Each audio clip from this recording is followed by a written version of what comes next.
Flight logs were a critical piece of evidence linking Epstein's operation to powerful individuals. His private aircraft, commonly referred to as the Lolita Express, was used repeatedly to transport underage girls alongside adult passengers. This flight connected Epstein properties in Florida, New York, New Mexico, and the Virgin Islands, creating a clear travel pattern. The logs recorded name, state, and destination, showing who traveled with Epstein and how often. While appearing mundane, this record established proximity and opportunity. Being on the same flight did not automatically prove criminal activity, but it demonstrated access to the trafficking environment. That access is legally and ethically significant. Many names appeared multiple times, indicating ongoing association rather than incidental contact. Frequent travel suggested a level of trust and comfort within Epstein's inner circle. This undermined claims that Epstein operated alone or without awareness from others around him. Despite their importance, the flight logs were incomplete and inconsistent. Some entries were missing, some names were abbreviated, and others were entirely absent. This raised questions about selective record keeping and intentional gaps. A clean, transparent system would not show this level of irregularity.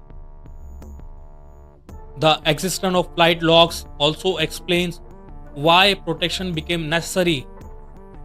Once movement and proximity were documented, denial became harder. Limiting public interpretation of these logs helped protect reputations without requiring formal exhaustion. Silence and ambiguity served those with influence. Flight logs did not approve guilt by themselves.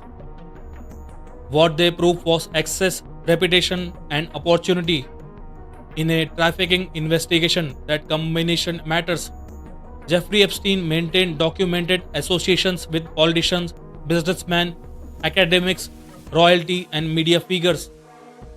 This connection were established through photographs, event attendance, donations, travel records, emails, and public appearances. Many of these associations were openly acknowledged at the time and not hidden. Epstein deliberately surrounded himself with legitimacy. These relationships served multiple purposes. They elevated Epstein's social status and made scrutiny less likely. Being seen with powerful people created a protective halo, where questioning him also meant questioning the people around him. Social proximity acted as reputational armor. Not all association imply criminal involvement, and that distinction is important. However, repeated contact, private meetings, shared travel, and long-term interaction go beyond casual acquaintances. In an organized trafficking context, sustained access and familiarity matter more than single encounters.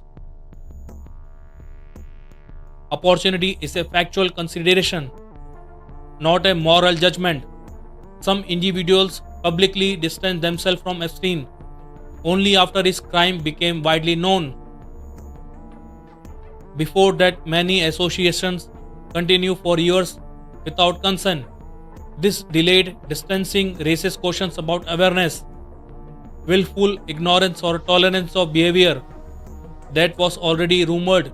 Silence often preceded denial. Documented associations also complicated investigations. Prosecutors faced pressure when potential witnesses or subjects were influential. This created hesitation, narrowed inquiry scope, and slowly accountability.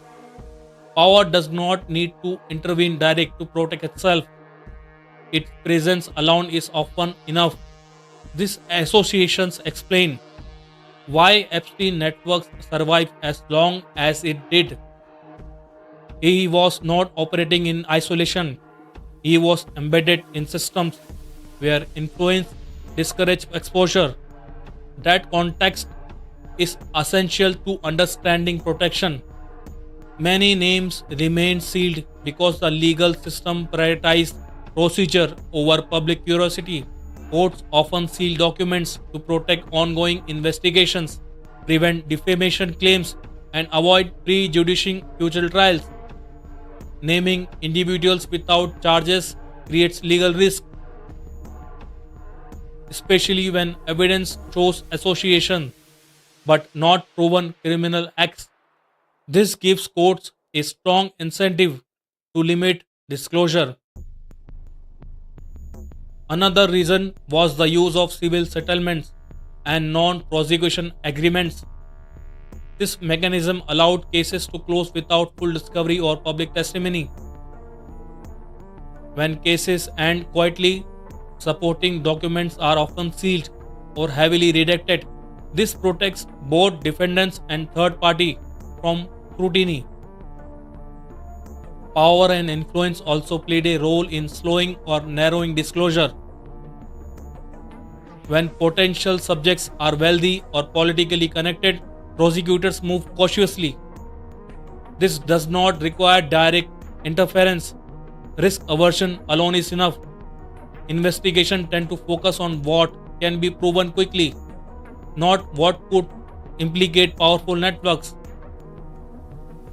Victim privacy was also used as justification for sealing names. Courts argued that releasing full records could re traumatize victims or expose them to retaliation. While victim protection is legitimate, it was often applied broadly, sealing entire documents rather than redacting specific details. This reduced transparency beyond what was strictly necessary. Finally, delay itself functioned as protection. As years passed, memories faded, witnesses aged, and public attention shifted. Legal urgency weakened over time. By the time documents were reconsidered for release, accountability had already been diluted. Names stayed sealed not because nothing happened, but because disclosure carries legal, political, and reputational consequences. Sealing minimized risk, transfer it is not.